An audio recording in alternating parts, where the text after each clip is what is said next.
Les frères, ça va? On continue? On finit. Comme on est fatigué, on achève une fois, non? Amen. Okay.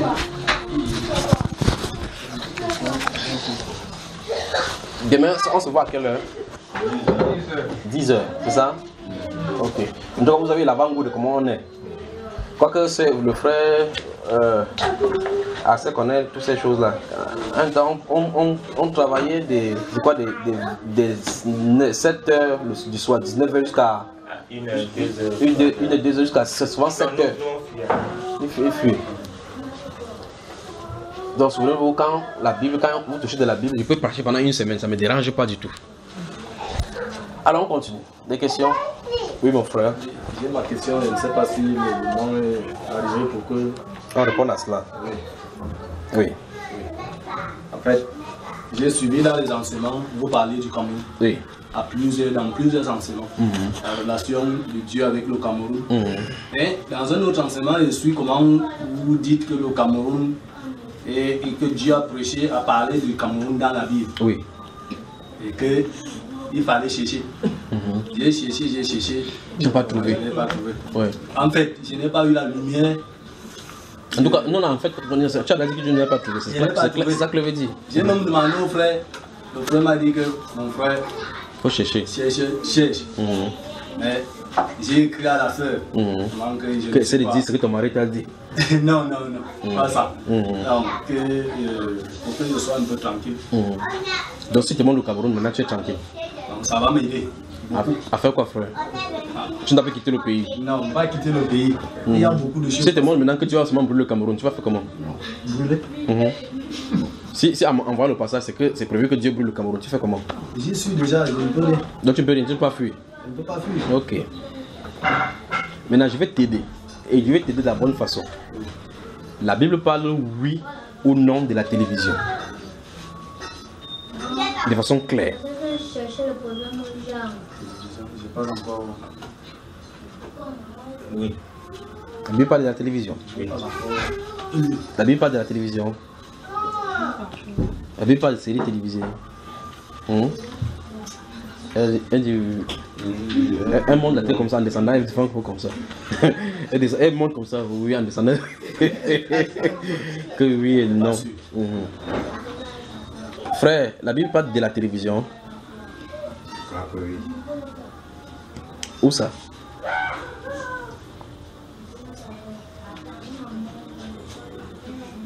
La Bible, je crois que même quand Dieu venait parler à Adam et Ève, quand je parle de la télévision, je prends l'exemple aussi du téléphone qui vient aujourd'hui. Je ne sais pas si il ne se voyait pas en face. C'était en quelque sorte comme le téléphone. Donc quand tu vraiment pas sur le téléphone quoi? Il ne se voyait pas comme nous on se voit là en direct. Qui a dit ça? Qui a dit qu'il ne se voyait pas alors?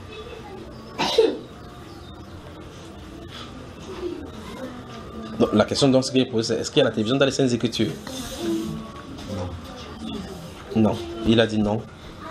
Qui a dit oui ici? C'est moi qui ai dit oui. Voilà, donc ça veut dire qu'il y a deux réponses contradictoires, pas vrai? Donc, il y a lui dit il y a la télévision dans la Bible. Lui dit non. Donc il dit que soit il y a pas. Il a dit oui. Il soutient le parti de Maurice Kamto là-bas.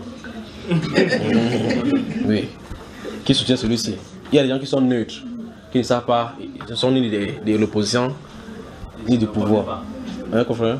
Je ne connais pas. Tu ne connais pas. Donc ça veut dire que tu vas prendre connaissance. Désormais, si celui-ci démontre et qu'il y a effectivement, désormais tu vas prendre connaissance qu'il y a la télévision de la Bible et voici là où ça se trouve. Et là maintenant ça va donner l'instruction. Pose la question à qui des droits donc. Pose la question. À qui des droits? Moi. Oui, après.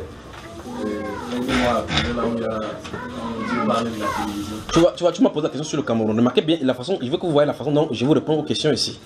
Il m'a posé la question sur le Cameroun. Où est-ce que le Cameroun se trouve dans la Bible? Je prends un exemple de la télévision. Après la télévision, je vais prendre un autre objet encore pour vous montrer. Où est-ce que je suis en train de vous conduire? C'est que Dieu dit des choses en son langage. Parce que vous essayez de taper la télévision dans la Bible pour regarder où est la télévision, vous ne verrez pas, mais ça parle de cela. D'accord? Allons-y. Bon, je peux prendre un seul verset. Dans 1 Jean chapitre 2, verset 15, Dieu dit n'aimez point le monde ni les choses qui sont dans le monde. 1 Jean chapitre 2. assis à la maison tel que nous sommes ici, à travers la télévision, nous avons de là tout le monde entier à la maison. Donc pour moi, ça c'est un exemple de verset qui montre que la Bible parle de la télévision sans qu'on ait voyagé. Est-ce que ceci te convainc beaucoup? Parce que même si quelqu'un n'a pas la télévision, tu peux toujours aimer le monde, non? Oui, le monde. C'est pas ça. C'est pas ça. C'est ça. C'est pas ça, frère. Puisque quelqu'un qui est en Brooklyn qui n'a jamais vu la télévision, lui aussi aime le monde. Les pygmées qui sont en Brooklyn, ils ne se connaissent pas ce que vous appelez télévision. Mais pourtant, ils aiment aussi le monde.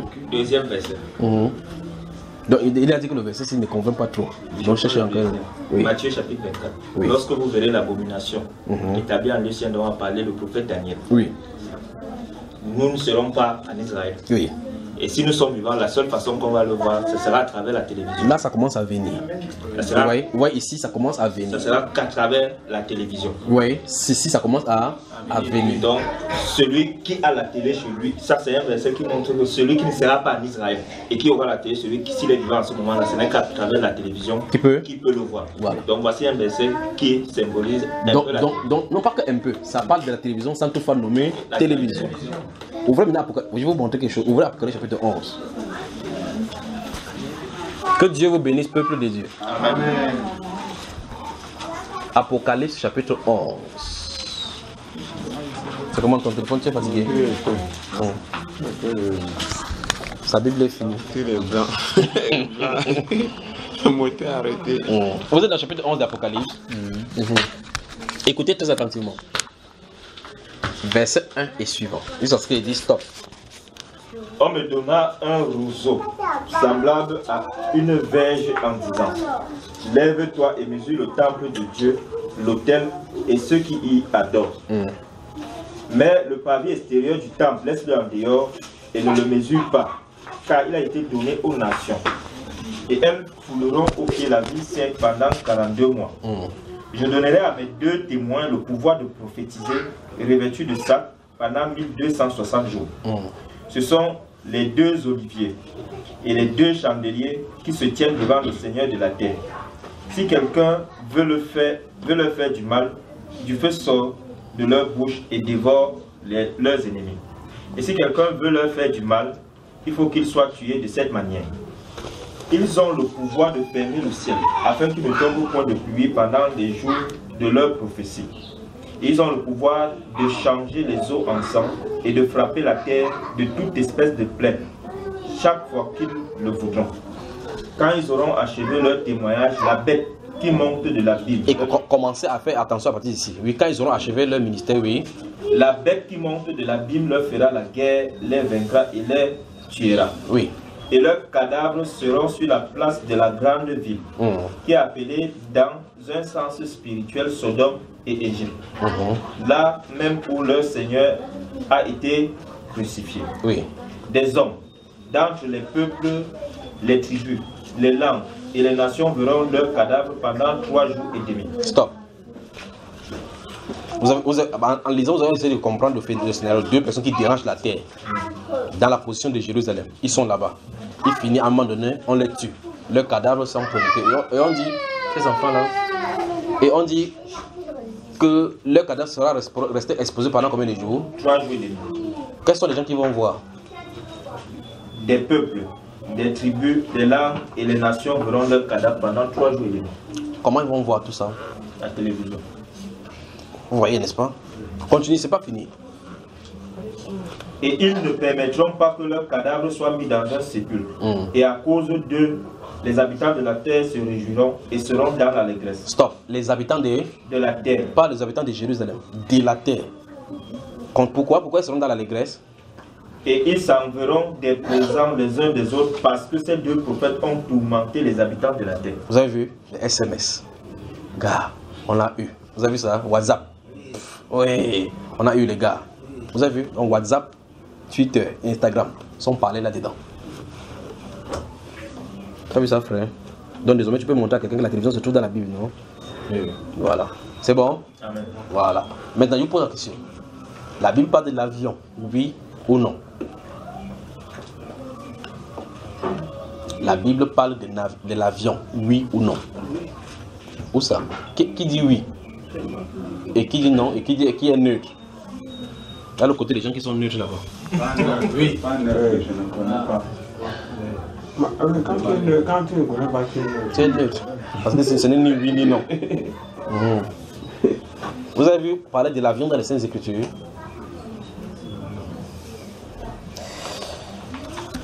Je ne sais pas, si, en tout cas, quand vous allez écouter les enseignements, vous allez comprendre certaines choses. Je ne sais pas comment, si vous savez comment les visions viennent. Quand un prophète voit les visions, je ne sais pas si vous savez comment il voit les visions. À la fin de cet état de fatigue, c'est que vous êtes maintenant, il ne peut pas vous donner dire certaines choses concernant cela, mais la Bible parle de l'avion, n'est-ce pas? Après ce dernier cas de l'avion, on va aller maintenant lire quelque chose que Jésus a dit, et il va vous poser des questions, et puis ça va sortir avec le Cameroun, d'accord? Vous connaissez la destinée du peuple juif, c'est que les Saintes Écritures disent du peuple juif. Si vous notez le livre de Jérémie, chapitre 30, 31 et 32, et puis vous rentrez le livre, vous allez comprendre, tout ça est défilé là-bas, d'accord? Voilà. Si vous notez Jérémie, chapitre 30, 31 et 32, la destinée est écrite là-bas. Et puis vous joignez le juxtaposé avec Romains 9 jusqu'au Romains 11. D'accord, mes frères? Ok. Maintenant, le peuple juif se trouve dispersé à l'issue de la crucifixion du Seigneur Jésus. Jésus leur avait dit qu'il ne restera pas ici pied sur pied quand ils ont vu le temple au Matthieu chapitre 24. Qu'il ne restera pas ici pied sur pied, qu'il ne sera détruit. Et en l'an 70, sur Titus, justement, ça a été détruit. Titus est venu à Jérusalem, a pris, si vous regardez les antiquités juives de Flavius Joseph, vous allez voir effectivement comment il décrit cette guerre-là.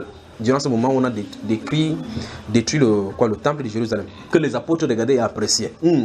Pendant qu'ils passaient la route, ils ont vu la construction, ils ont dit, Seigneur, tu vois-tu les pierres qu'on veut construire? Tu vois-tu ici cette pièce-ci, il ne restera pas ici pièce sur pied, qu'elle sera détruite. Ça, c'est Jésus qui a dit, en l'an 70 de notre ère, c'est là où ça s'est accompli. Quand ça s'est accompli, donc, avec les empires ottomans, les musulmans, les différentes guerres que les Juifs vont avoir, on va conquérir leur territoire, les Juifs vont aller en dispersion, c'est-à-dire en captivité dans les nations. Ils vont prendre des directions différentes. Mais c'est prévu dans les Saintes Écritures que les Juifs vont retourner dans leur pays. Et en mai 48 particulièrement, les Juifs ont été appelés par un certain mouvement à retourner chez le peuple juif. Si vous pouvez voir, puisque c'est dans notre époque, vous pouvez voir la télévision, vous tapez sur internet, vous tapez la fondation des nations d'Israël. Mais Dieu pose la question dans la Bible. Une nation naît-elle en un seul jour? Vous avez vu ça dans les Saintes Écritures? Oui. Avant d'avoir éprouvé les douleurs de l'enfantement, Jacob a enfanté. La nation, la seule qui a été conçue en un seul jour, la nation d'Israël. C'est écrit dans les Saintes Écritures, dans le livre du prophète Isaïe, dans le livre de Jérémie. Parlant de ça, 700 ans avant que Jésus ne vienne, que la nation d'Israël sera fondée en un seul jour. Et c'est ce qui est arrivé en mai 1948. Vous êtes avec moi? Hein? Amen. Et je dis en donnant les références parce que vous pouvez faire des recherches et les retrouver. Maintenant, Israël, la nation d'Israël est fondée en 1948. En mai 1948. Quand c'est fondé maintenant, il faut que les Juifs retournent à la Palestine. Comment ils sont montés? Les uns sont partis en bateau, les autres sont partis avec l'avion. Et l'avion était blanc. Vous avez remarqué, n'est-ce pas? Il parle ici seul, vous n'avez jamais vu ça. Hein? Non. Oui, pourquoi il dit qu'il ne faut pas que mieux il ne bavade pas, non? Et Isaïe chapitre 60 alors. Ouvrez. Donc c'est mieux qu'il parle avec les Écritures. Et Isaïe, le chapitre 60. Livre du prophète Isaïe.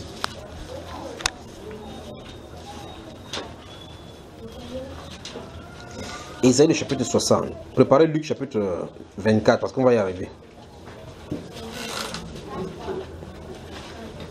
Isaïe, chapitre 60. Vous serez surpris maintenant. Vous êtes dans Isaïe, chapitre 60. Gardez-vous à l'esprit que c'est les prophètes qui sont des livres. Quand, tout à l'heure, dans une des parties, nous avons vu comment les Juifs demandaient au Seigneur Jésus que si tu es le Christ, dis-le-nous franchement. Et vous devez vous poser la question, dans le livre des Actes des Apôtres, chapitre 28, la Bible déclare quand Paul l'apôtre avait été amené à Rome, en captivité, il a loué dans son logis là-bas. Durant 2 ans, il accueillait les gens qui venaient lui poser la question. Et la Bible déclare qu'il montrait en établissant par la loi de Moïse que Jésus était le Christ. Ça veut dire qu'il ne consistait pas à lui, par lui, d'aller dans les Saintes Écritures et dire que voici là on écrit Jésus-Christ. C'est pas ça dont il est question. Il devait montrer les faits et montrer que ces faits-là collent à Jésus, le Christ, celui dont il est venu à Nazareth, n'est-ce pas? Amen. Voilà, parce que ce n'était pas écrit nulle part dans les écrits, enseigne que c'est voilà Jésus-Christ. Ce n'est pas écrit que Jésus-Christ c'est comme ça. On parle de la Russie là-dedans, dans les Écritures, pas vrai? Amen. On parle de la Chine, pas vrai frère? Hein? Ouais. On parle des États-Unis, n'est-ce pas? Ouais. Depuis que tu fais là, tu as vu les États-Unis là-bas. On parle de la ville de New York, là, les États-Unis, n'est-ce pas frère? Ouais. On parle de Californie, n'est-ce pas frère? Pas vrai. Là, Non, je ne inusité. doute pas. Je ne doute pas. Là, Ok. Maintenant, je pose la question. Ici se trouve donc dans Isaïe chapitre 60 que vous allez suivre l'une des révélations de ce que je viens de dire ici depuis. Verset 1. Allons-y. Lève-toi, sois éclairé, car ta lumière arrive. Stop. C'est à qui on dit ça? À Jérusalem. En tout cas, les pasteurs sont forts pour le fin d'année. Festivité fin d'année, nuit du crossover. On fait le thème sera lève-toi et sois éclairé, car ta lumière pointe. Que c'est la saison de ça. Lève-toi. Femme, vous m'écoutez maintenant. Lève-toi. Si vous donnez de vos offrances qui vous coûtent cher, vous allez voir la lumière va venir. N'est-ce pas? Parlez. Maintenant, suivant à qui on le dit. Voici les ténèbres couvrent la terre, Oui. et l'obscurité les peuples. Oui. Mais sur toi l'Éternel se lève. Vous entendez ça? Donc, comme vous comprenez ça, vous voyez que Israël, on a dit au fur et à mesure qu'on a d'avancer vers la fin, c'est le ténèbre partout. Mais pendant ces moments, c'est que les ténèbres seront partout sur la terre pour une personne particulièrement bien, parce qu'on a dit sur toute la terre. On ne parle pas d'un individu ici, mais c'est un État, un peuple. Mais sur toi, la lumière s'élève. Donc, c'est le moment de la rédemption d'Israël. Donc, pendant que l'autre personne sera en train d'expérimenter l'obscurité, chez eux, ce sera la lumière. De la même façon comme maintenant. C'est pour ça que je vous ai donné Jérémie chapitre 30, 31 et 32, et puis Romains chapitre 8 à 11. De la même façon comme maintenant, ils sont dans l'obscurité et nous sommes dans la lumière par l'évangile de Christ. De la même façon, l'évangile va se tourner vers eux, l'obscurité va se retrouver dans le côté des nations. Continue, frère. Sur toi sa gloire apparaît. Oui. Des nations marchent à ta lumière. Des nations. Donc il ne s'agit pas d'un individu, d'un homme ici à qui ça de dire lève-toi et brille, comme les pasteurs font là. Il dit des nations marchent à ta lumière. Ça veut dire que le peuple juif, les gens, toute l'attention de la terre sera focalisée sur la nation d'Israël. Allons-y. Et des rois à la clarté de tes rayons. Oui. Porte tes yeux alentour et regarde tous. Ils s'assemblent et viennent vers toi. Tu entends ça? Donc voilà ce qui est en train d'arriver. Donc toute la portée, l'attraction de la terre sera Israël. En tout cas, les signes précurseurs de cela sont là. Continuons. Tes fils arrivent de loin. Écoutez. Tes fils, donc le fils de ce pays-ci, arrivent De loin. Écoutez, regardez comment de la façon qu'il arrive. Et tes filles sont portées sur les bras. Écoutez. Tu tressailleras alors et tu te réjouiras. Et le prophète dit au verset 8. Verset 8. Regardez le verset 8. Qui sont ceux-là qui volent comme des nuées, Hein? comme des colombes vers leur colombier? On parlait de vision. Comment ils ont quitté en volant pour arriver dans leur nation? Pas l'avion. Vous avez vu l'oiseau porter quelqu'un, hein? Mais vous voyez qu'il parle effectivement du retour des Juifs et dit même qu'ils seront dans l'avion, dans ce passage. Donc, c'est à une époque où l'avion est sur la place. Mais la différence maintenant, c'est que dans leur mot, à leur temps, il n'y a pas d'avion. Donc, on ne peut pas appeler avion. La seule façon de faire et d'expliquer la vision qu'il a de voir, c'est de l'amener sur la forme de l'oiseau. Comme les colombiers qui volent pour entrer dans leur oiseau. Parce que l'avion est blanc. Il a vu l'avion blanc qui porte le peuple juif. Il s'en est de voler pour aller dans le colombier. La seule comparaison qu'il peut avoir, c'est l'oiseau. Et il doit dire dans les Écritures pour que les gens puissent lire dans le sud des temps, comprendre que les Juifs vont retourner dans leur pays à une période où il y aura l'avion. Vous voyez que si tu ne lis pas le langage de Dieu, tu ne verras nulle part qu'il y aura l'avion dans les Saintes Écritures. Mais pourtant, voilà ça là maintenant. N'est-ce pas, mes frères? Luc chapitre 24. Vous remarquez que si vous lisez la Bible, quelqu'un va vous dire par exemple que montre-moi boîte de nuit dans la Bible. Ou est-ce que c'est interdit qu'il parte en boîte de nuit? Je vous pose la question, frère. Les boîtes de nuit sont écrites dans la Bible? Non. Vous êtes sûr? Vous êtes sûr vraiment que la boîte... Pas littéralement. Ah, mais je n'ai pas demandé que est-ce que la boîte de nuit est écrite littéralement dans la Bible? D'accord? Parce que c'est littéralement, vous ne pouvez pas aller chercher. Est-ce que la cigarette est écrite dans la Bible? Est-ce que c'est écrit littéralement dans la Bible? Non. Donc c'est écrit dans la Bible, mais à la manière de Dieu.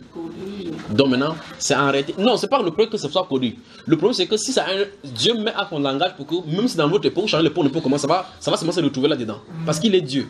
S'il met cigarette, à un moment donné, vous changez le nom cigarette, ça n'a plus de sens. C'est pour ça qu'il faut qu'il mette de tels enseignes que ça soit à l'époque bien précis, qu'on sache de quoi il est question. S'il mettait avion là-bas, et que vous voyez maintenant, vous dites plane, Vous allez dire quoi? Mais que plainte, ça veut dire quoi? Alors, la colombe sera toujours la colombe, l'oiseau sera toujours l'oiseau. Ce qui vole comme l'oiseau, c'est ça dont il. C'est qui vole comme l'oiseau. Même si je chante n'importe quelle langue, ça vole comme l'oiseau, oui, c'est de lui dont on parle. Vous avez compris, n'est-ce pas? Luc chapitre 24. Luc chapitre 24. Je vous aime, je vous aime. Voilà. Dans ce Luc chapitre 24, il est question de la résurrection du Seigneur Jésus-Christ. Après sa résurrection, il y a deux personnes qui vont comprendre que c'est grave à Jérusalem. Ils se rendent du feu maintenant pour rentrer à Emmaüs. On va aller donc sur le chemin d'Emmaüs. Et quand on sera sur le chemin d'Emmaüs, on va commencer à lire la conversation sur le chemin d'Emmaüs jusqu'à la fin. Allons-y. Et voici verset 13. Verset 13 du chapitre 24 de Luc.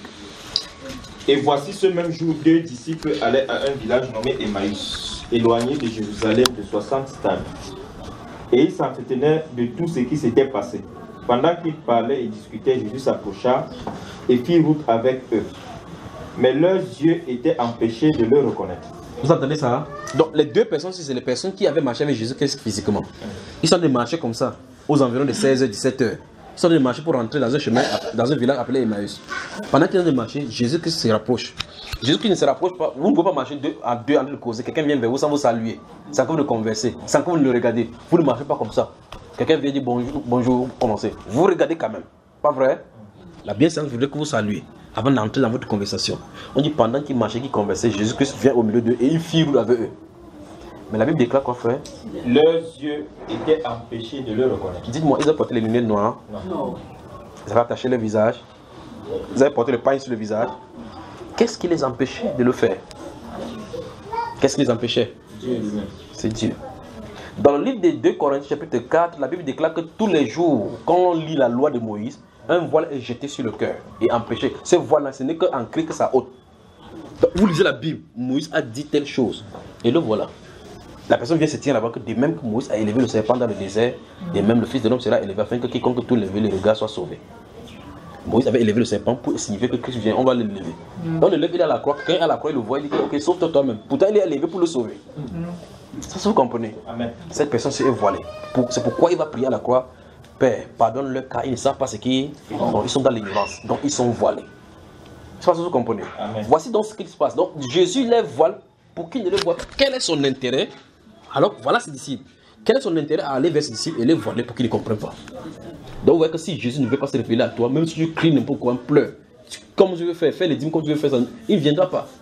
Parce que c'est pas, on ne l'attire pas par les dîmes, on ne lui donne pas quelque chose pour qu'il vienne. Il décide, selon sa volonté, il se manifeste. Alors, il fait route avec eux. Mais en faisant route avec eux, il se rassure qu'il les a voilés. Comment il les a voilés, on ne sait. Il n'est pas venu vous dire, pan, non, n'est pas faire cela. Il voile à l'intérieur. Il a mis les choses à l'intérieur là-bas que c'est lui qui manipule même à distance, même étant invisible. Alors, nous maintenant, nous sommes dans le moment en train de dormir là. Vous êtes vraiment fatigué, il faut qu'il vous laisse vraiment. Alors, les deux personnes sont en train de marcher, subitement quelqu'un vient, en venant, il les a déjà voilés. Donc, ça veut dire que si la personne regarde la personne qui est à côté, il ne parvient pas à voir. Il y a des choses qu'il peut dire. Donc, avançons. Donc, maintenant, ils sont en train de cheminer, ils sont en train de marcher ensemble. À Emmaüs, suivons-leur. Il leur dit, de quoi vous entretenez-vous en marchant pour que vous soyez tout tristes? Selon nous, quand vous en causez avec quelqu'un, quand il parle, regardez, quand il vous parle, vous voyez qu'automatiquement vous vous tournez pour me regarder. Donc pendant qu'ils en ont parlé, ils ouvrent les yeux pour regarder la personne. Il leur dit, je me pose moi-même la question, quand il le regardait, il voyait qui? Puisque c'est en pleine journée, ils sont des marchés. Quand je te parle, il me regarde. Je vais vous parler, vous me regardez. Et quand vous me regardez, il se pourrait que vous fixez vos yeux sur mon nez, sur ma bouche, sur ma taille, sur mes ceci. Donc, quand ils voyaient ça, ils voyaient quel personnage devant eux. Ça devait nous poser vraiment les questions.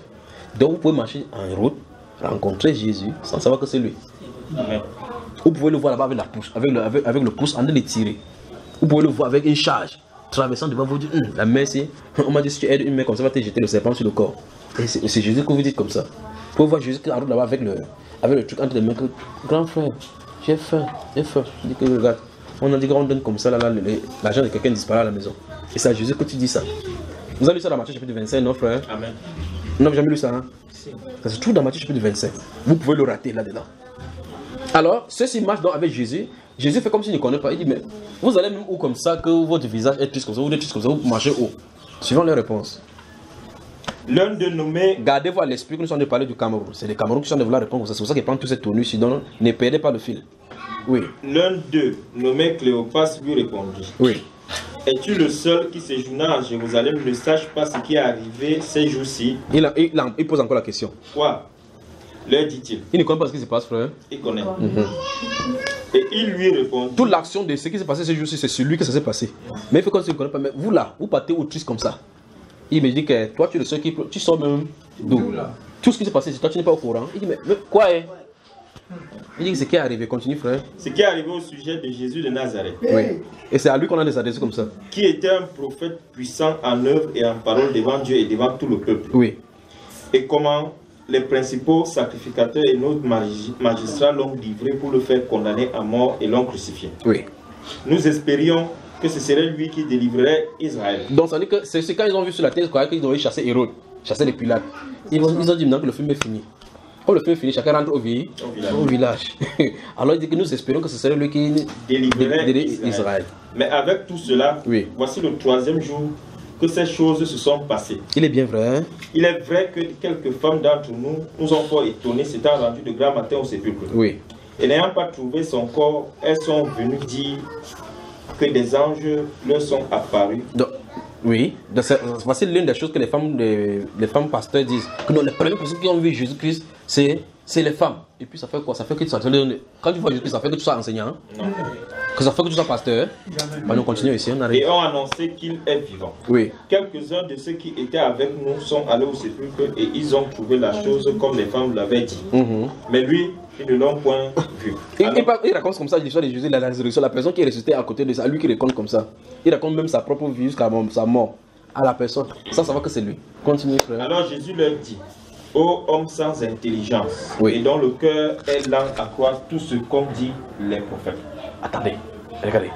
Ô homme sans intelligence, dont le cœur est lent à croire. Le cœur est lent à croire tout ce qu'ont dit les prophètes. Tout ce qu'ont dit les prophètes. Continuons, frère.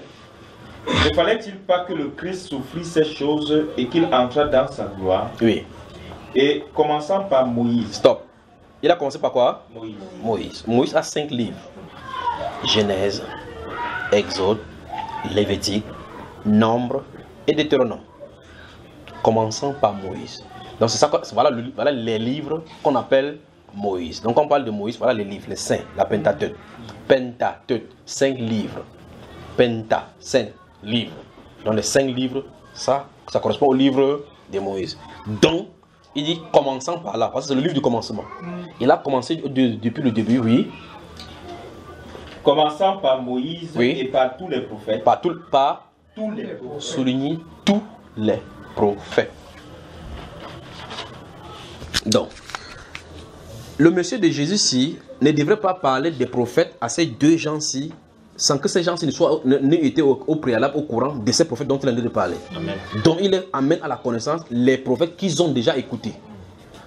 Maintenant, vous avez les livres des prophètes. Vous avez Ésaïe, Ézéchiel, Daniel, Joël, Jérémie. Vous avez Osée, Michée, Amos, Agabus. Enfin, comment il s'appelle? Habakkuk, Abdias. Vous avez Zacharie, Jonas, vous avez Michée, vous avez Naoum, Sophonie, Zacharie, Agé et le livre de la dîme. Le livre de la dîme c'est Malachie. Pas le chapitre 3, Malachie. On dit partant par tous les prophètes. N'est-ce pas? Continuons la lecture. Il leur expliqua dans toutes les Écritures ce qui le concerne. Stop. Donc, tout ce que nous avons cité, Moïse, les prophètes, il y a des choses qui concernent Jésus dans chacun de ces livres-là. Donc, quand vous ouvrez le livre d'Ésaïe, attendez-vous qu'on parle de Jésus là-dedans. Malachie, n'allez pas au niveau des dîmes pour dire que non, il ne veut pas payer les dîmes. On parle de lui là, dedans. Dans Agé, on parle de lui. En fait, il a dit dans toutes les Écritures, il a expliqué tout ce qu'on dit les prophètes, tout ce qu'on dit les prophètes. Donc, les prophètes ont parlé de Jésus. Et en fait, quand il était sur la terre, il avait dit, plusieurs prophètes ont prophétisé, ont voulu voir ce que vous voyez. Et dans le livre de Pierre, la Bible déclare quoi? Que les prophètes qui ont prophétisé à la grâce que vous êtes destinés ont fait de ce salut l'objet de leur investigation, de leur recherche, de leur investigation. Il a fut révélé que ce n'était pas pour eux, qu'ils étaient des dispensateurs de ces quoi? De ces choses-là. Donc, ça veut dire que les prophètes ont parlé de cela et de l'après-Christ, quand il serait sur la terre. Pas vrai? Okay, vous allez voir la difficulté. Je suis en arrivé au niveau du Cameroun. Allons-y. Lorsqu'ils furent près du village où ils allaient, il parut vouloir aller plus loin. Je me demande bien maintenant si ces gens-ci savaient qui il était. Mais la suite nous dit clairement que c'est quand il s'est révélé que les gens ont compris que ce monsieur n'était pas simple. Parce que quand ils ont rentré, ils ont dit que notre cœur, quoi. Mais il le pressait en disant, reste avec nous car le soir approche. Oui. Le jour est sur son déclin. Oui. Et il entra pour rester avec eux. Écoutez maintenant. Pendant qu'il était à table avec eux, il prit le pain et après avoir rendu grâce, il le rompit, le leur donna. Oui. Alors leurs yeux s'ouvrirent. Donc ça veut dire que depuis, il marchait avec les yeux fermés comme ça. N'est-ce pas? Non. N'est-ce pas mes frères? Donc quand il marchait comme ça. Et tu le sais que ce jeune à Jérusalem ne sait pas ce qui est arrivé. Quoi donc? Ce qui est arrivé à Jésus de Nazareth, qui était un prophète puissant devant les hommes et devant Dieu. Comment notre magistrat l'ont livré pour être crucifié. Avec, voilà, cela, ça fait 3 jours maintenant. C'est avec les yeux fermés qu'il faisait. C'est ça, mes chers? Non. Vous pouvez lire la Bible, lire ça en français, décortiquer le français sans rien comprendre ce qu'on a dit là-dedans. La preuve en est que les littéraires lisent cette Bible-ci, déposent ça, vont dans les sectes. Vous allez dans la secte, en frère franc-maçon, on dépose la Bible là devant. Chez les francs-maçons, on met le Coran là-bas, on met la Bible, c'est ouvert là-bas. Ils lisent. Le Christ a parlé de l'amour. Ils lisent dans la Bible là. La Bible a interdit de servir Satan. Ils sont en l'intérieur, en plein Satan, en train de servir. Vous allez chez le marabout dans le tabernacle, il y a un livre là-bas, il dit conseil, il lit le psaume, il dit oui, Père. Si tu récites le Notre Père, oui, il a les chapelets là-bas. Il sait le démon. Donc, l'écriture que vous avez devant vous là, si le Saint-Esprit ne vient pas avec vous pour les prendre et les appliquer sur votre cœur, vous allez les lire. Un jour, vous allez déchirer pour attacher les beignets avec. Continuons, frère. Leur esprit s'ouvrit. Et leurs yeux s'ouvrirent, et ils le reconnurent, mais il disparut devant eux. Vous avez vu? Voici les gens qui fuyaient de Jérusalem pour aller à Emmaüs. Ils fuyaient comme ça la persécution parce que, comme Jésus disait que le royaume de Dieu, voilà le royaume de Dieu, ils ont entendu que le royaume de Dieu n'est pas venu. Les gars sont rentrés au village. Retour au village. Maintenant, nous allons voir que cet événement-ci va créer une autre chose en haut. Allons-y, suivant.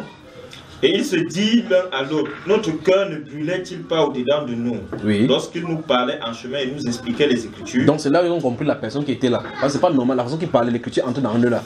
Ils mince. C'est là qu'ils ont compris ce que le cœur faisait parce que c'est pas quelqu'un de normal qui leur parlait ces choses-là. Et il les a alignés les Écritures, partant de Moïse, des psaumes, des prophètes, ainsi de suite, pour leur montrer clairement ce qui le concernait dans les Saintes Écritures. Continuons, frère. Se levant à l'heure même, ils retournaient à Jérusalem. Donc tu vois que ça a déprogrammé leur programme. Comme ils sont rentrés à Emmaüs, c'est comme ça qu'ils sont retournés encore à Jérusalem. Maintenant, continuons. Et ils trouvaient les 11. Et ceux qui étaient avec eux assemblés et disant, le Seigneur est réellement ressuscité. Il a apparu à Simon. Et ils racontaient ce qui leur était arrivé en chemin. Donc ils couraient comme ça pour venir dire aux gens que vrai, nous avons vu le ressuscité. En allant là-bas, on leur a aussi informé que vrai, il est ressuscité.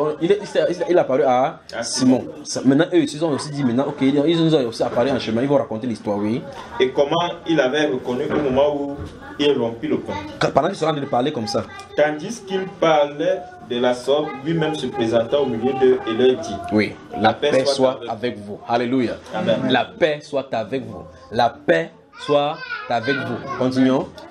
Saisi de frayeur et d'épouvante, il croyait voir un esprit. Vous avez entendu, non? Voici, il est apparu. Les esprits qui apparaissent, nos frères. Il dit, la porte est fermée, quelqu'un apparaît là-dedans. C'est pas normal que tu crois que c'est un esprit. C'est normal. Après, il va s'asseoir là-bas. Le même esprit qui apparaît, disparaît, passe dans le mur. Il s'assoit là, il coupe le pain, il mange. Les esprits mangent, frère. Continuons ici, il nous embrouille. Mais il leur dit, pourquoi êtes-vous troublés? Et pourquoi pareille pensée s'élève-t-elle dans vos cœurs? Voyez mes mains et mes pieds. C'est bien moi, touchez-moi et voyez, un esprit n'a ni chair ni os comme vous le voyez que j'ai. Donc ça dit que quand Jésus ressuscité est des chairs.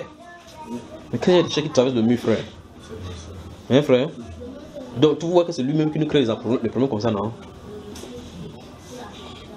Le frère aime trop supporter Jésus. Quand il dit que c'est lui qui nous crée les problèmes, il dit que non. Il ne veut pas être en problème avec Jésus. Comment quelqu'un a une chair qui traverse le mur? Toi tu peux traverser le mur, frère? Parce que tout naturellement moi-même. Mais lui, il est divinement Dieu. Donc ça veut dire qu'il peut traverser le mur. Comme moi, je ne peux pas. Il ne peut pas traverser. En tout temps, avec le même corps, il mange. Il mange. Il peut tout faire puisque c'est lui qui a le monopole de tout. Mais tu sais qu'il a dit que bientôt, toi, tu vas traverser le mur, non? Il a dit que tu vas traverser sur le mur. C'est lui le ciel pour entrer et prendre ma place. Le mur du ciel, hein? Mais il a dit que comme il avait ce corps glorieux, que là tu auras ce corps là, non? Oui, mais le moment viendra, puisque je... Non, je n'ai pas dit que tu as ça maintenant, il a dit que tu auras ça. Donc tu pourrais passer par le mur, quoi. Aller partout. Aller partout. Continue ici, frère. Verset 40. Et disant cela, il leur montra ses mains et ses pieds. Oui. Comme dans leur joie, ils ne croyaient point encore qu'il était dans l'étonnement. Oui. Il leur dit, avez-vous ici quelque chose à manger? Pour leur prouver que ce n'est pas un esprit qui sonne de voix, c'est vraiment palpable, oui. Il lui présentait du poisson rôti et un rayon de miel. Le gars était là comme ça, en train de la prédication, ça, ils avaient les poissons brisés à côté, quoi. Continue. Il en prit et il mangea devant eux, puis il leur dit, c'est là ce que je vous disais lorsque j'étais encore avec vous, qu'il fallait que s'accomplisse écoutez. ce qui est écrit. Écoutez. De moi dans la loi de Moïse. 1. Dans les prophètes. 2. Et dans les psaumes. La loi de Moïse, les prophètes et les psaumes. Les psaumes. Il y a les psaumes que c'est Salomon qui a écrit. Les psaumes que c'est David qui a écrit. Les psaumes que ce sont les fils de Corée qui a écrit. Les psaumes que c'est Jéduthun qui a écrit. Les psaumes que c'est le fils d'Asaph qui a écrit. Et les psaumes que c'est qui a écrit. Alors, dans ces psaumes-là se trouvent des choses qui sont dites de Jésus. Des choses qui devraient s'accomplir. Donc on peut lire sans comprendre. Maintenant, écoutez. Ainsi, il a dit. Et dans les psaumes. Alors il leur ouvrit l'esprit, oui, afin qu'ils comprissent les Écritures. Voilà. Nous avons deux situations ici. Dans Actes chapitre 8, l'eunuque éthiopien rentrera de Jérusalem pour rentrer en Éthiopie. Le ministre de Candace sera sur son chariot en train de lire. Il lit Ésaïe. C'est un homme instruit. Donc il lit en la langue, il peut prononcer la lecture, il peut voir les mots, sachant que T-A c'est ta, T-O c'est to. Il lit, il prononce. Mais la compréhension de T-A, T-O c'est autre chose. Tout à l'heure nous avons lu Ésaïe chapitre 60 verset 8. Quels sont ceux-là qui rentrent dans le colombier comme le colombe, pas vrai? Vous allez lire la colombe dans le colombier. Mais on parle de l'avion. Mais vous avez lu littéralement colombe dans le colombier. On parle de l'avion qui part les gens pour entrer en Israël. N'est-ce pas mes frères? Amen. Voilà. Donc, lecture oui, compréhension de Dieu, il faut l'esprit. Amen. Alors maintenant, Philippe s'approche des chars. Dans le livre d'Actes apôtres chapitre 8, l'esprit lui dit approche de tes chars. L'esprit lui dit approche. Sans lui dire ce qui va se passer là-bas. Sans lui dire que prépare la prédication. Que prépare les 3 doctrines, les 4 lois spirituelles. Non. Approche de ces chars. C'est le mot là-bas, approche de ces chars. En approche, la Bible déclare le passage de l'écriture où l'eunuque lisait était ce passage, il a été mené comme le brebis dans le truc. Ésaïe 53 que vous connaissez. En le lisant, la prédication a commencé par est-ce que tu comprends ce que tu lis? C'est un homme instruit. Souvenez-vous, le rang des ministres, il était ministre des Finances. Regardez-vous, ministre des Finances maintenant. Quelqu'un à qui on a confié le poste de ministre des Finances, il doit devoir lire, ça va manipuler les mots et les chiffres. Alors, il dit comment il puisse comprendre s'il y a personne qui m'explique. La Bible n'est pas un livre ordinaire. Vous pouvez tous avoir la Bible, mais avoir la Sainte qui se trouve à l'intérieur caché, il révèle là de la puissance du Saint-Esprit pour pouvoir venir avec toi pour cela. Voilà la preuve là-bas. Il lisait la loi de Moïse, non? Il lisait les prophètes, non? Les psaumes. Il a fallu que Christ ouvre l'esprit, l'intelligence pour qu'il comprenne ce que ça dit. Donc, vous voyez effectivement que aller dans une école de théologie pour avoir la compréhension biblique, ça ne sert à rien. Essayer d'invoquer l'herméneutique de l'interprétation biblique correcte, ça ne marche pas. Parce qu'il n'y a pas une école d'interprétation biblique. Parce que s'il y avait une école des juifs pour pouvoir bien comprendre, non, il faut que j'apprenne la langue hébraïque pour bien comprendre. Quand il parlait physiquement, il parlait en quelle langue? Quand il était sur la place là-bas, il parlait en quelle langue? C'est pas en hébreu. Il comprenait ce qu'il disait. Non. Donc ce n'est pas le fait qu'il comprend en langue hébreu qui est le problème. C'est pas si vous me comprenez. Quand eux lisaient la loi de Moïse, c'était pas écrit, la Torah n'était pas écrite en hébreu. D'où vient-il que quelqu'un lit la Torah? Il refuse qu'il n'y a pas des anges, il n'y a pas de résurrection des morts. Lui, il lisait ça pas comment? Dans Daniel chapitre 12, il est dit là-bas que lorsque, à la fin du jour, les gens vont se réveiller, d'autres pour le propre éternel, d'autres pour la vie éternelle, non? Quand il arrive, il lisait en hébreu, il lisait quoi là-bas? Je ne sais pas si vous comprenez. Donc ça peut être écrit, vous lisez, vous ne comprenez pas. Alors ici, la Bible déclare, et il est œuvré l'intelligence afin qu'il comprenne les Écritures. Sans ouverture de notre intelligence, vous allez lire l'Écriture, ça va rester l'être mort. Continuons, frère. Verset 46. Ainsi. Et il leur dit. Écoutez. Ainsi, il est écrit. Oui. Écoutez, doucement. Parce que là, on va toucher au Cameroun. J'ai souvent dit que le Cameroun se trouve dans ce verset. Ils sont des TD pour retrouver le Cameroun. Ainsi, il est écrit. Oui. Que le Christ souffrirait. 1. Et qu'il ressusciterait des morts le 3e jour. 2. et que la repentance et le pardon des péchés seraient prêchés en son nom dans toutes les nations. En toutes les nations, 4. À commencer par Jérusalem. 5. 5 choses sont dites par le Seigneur Jésus à ses disciples, que c'est écrit dans la loi de Moïse, dans les prophètes et dans les psaumes. Ces 5 choses-là. N'est-ce pas, frère? Je vous laisse le soin maintenant d'aller dans cette loi de Moïse, les prophètes et les psaumes, pour montrer où c'est écrit comme ça, que le Christ souffrirait et que ressuscité de mort le 3e jour, la repentance du péché sera prêchée en son nom à toutes les nations, en commençant par Jérusalem. Où est-ce que c'est écrit? Parce qu'il a dit, après avoir ouvert l'intelligence pour qu'ils comprennent, il a dit ainsi, il est écrit ceci. D'accord, frère? Quand tu vas retrouver cela, tu pourras facilement trouver le Cameroun. C'est là où je voulais en venir. Tu as vu? Parce que là, le Christ le dit, quand vous lisez le loi de Moïse, les prophètes et les psaumes, sachez que c'est écrit que. Il dit ainsi, il est écrit que. C'est pas ça, hein, frère? Or, vous avez la loi de Moïse aujourd'hui. Vous avez effectivement les prophètes, vous avez les psaumes. Ça n'a pas changé, c'est la même chose depuis aujourd'hui. Alors non, vous connaissez maintenant comment Christ est mort, comment il est ressuscité des morts, comment la repentance a commencé. Allez dans les Saintes Écritures, dans l'Ancien, voir comment c'était prévu. Vous voyez, n'est-ce pas? Vous voyez, vous attendez à voir ça littéralement, vous ne trouverez pas. C'est codé avec les manières de Dieu de parler, là-dedans. Amen. Amen. Que le Seigneur vous bénisse. Que le Seigneur vous bénisse. Que le Seigneur vous bénisse. Je peux vous guider pour montrer dans quel livre on parle de lui, du Cameroun là-dedans. D'accord? Bon, je te redis la tâche. Parce que ça te donne une chance sur 66. C'est dans le livre du prophète Isaïe. D'accord? J'étais beaucoup aidé, n'est-ce pas, frère? Là maintenant, il y a encore 66 versets à 66 chapitres à lire. Au moins c'est facile, pas vrai? Que le Seigneur te bénisse. Amen. Alors je vais vous laisser maintenant. Bonne soirée à vous. Que Dieu vous bénisse. Que Dieu vous bénisse. Que Dieu vous bénisse. Que Dieu vous bénisse. On se voit demain. Plaise au Seigneur. D'accord? Amen. Voilà. Bon. Oui, mon frère. Vas-y alors. Pour ce qui concerne du Cameroun, oui. Il y a une des prophéties de Jésus qui s'accomplit ici à Yaoundé. Oui. Quand Marie est apparue là. Est-ce que là c'est pas une indication? Que quoi? Tu as te mis sous doigt pour qu'il te donne là où ça se trouve? Je ne sous doigt pas. Bon, est-ce que quand Jésus dit qu'on vous dira qu'il est dans les chambres, n'y allez pas, pourquoi c'est arrivé chez nous? Mais avant qu'il ne dise qu'on dit ça, que c'est arrivé là-bas, j'avais déjà dit ça dans la prédication que Dieu parle du Cameroun. Donc c'est hormis cette chose des catholiques là, d'accord? Ça n'a rien à voir avec cela. Que Dieu vous bénisse. Amen. Nous sommes bien, mon cher. Oui, on a fini maintenant, vraiment, garçon. Que le Seigneur vous bénisse. Il faut que vous laissez vous déposer comme ça. Demain, on se rencontre encore. Seigneur vous bénisse. Seigneur vous bénisse. Que le Seigneur te bénisse beaucoup. Vous bénisse. Amen, frère. Amen, amen. À vous autant. Que le Seigneur vous bénisse. Que le Seigneur vous bénisse. Que le Seigneur vous bénisse. Voilà. Normalement, je dois partir parce qu'en réalité, on m'attend quelque part pour prêcher encore. Donc on se voit demain, plaise au Seigneur. Amen. Dans la paix. Amen.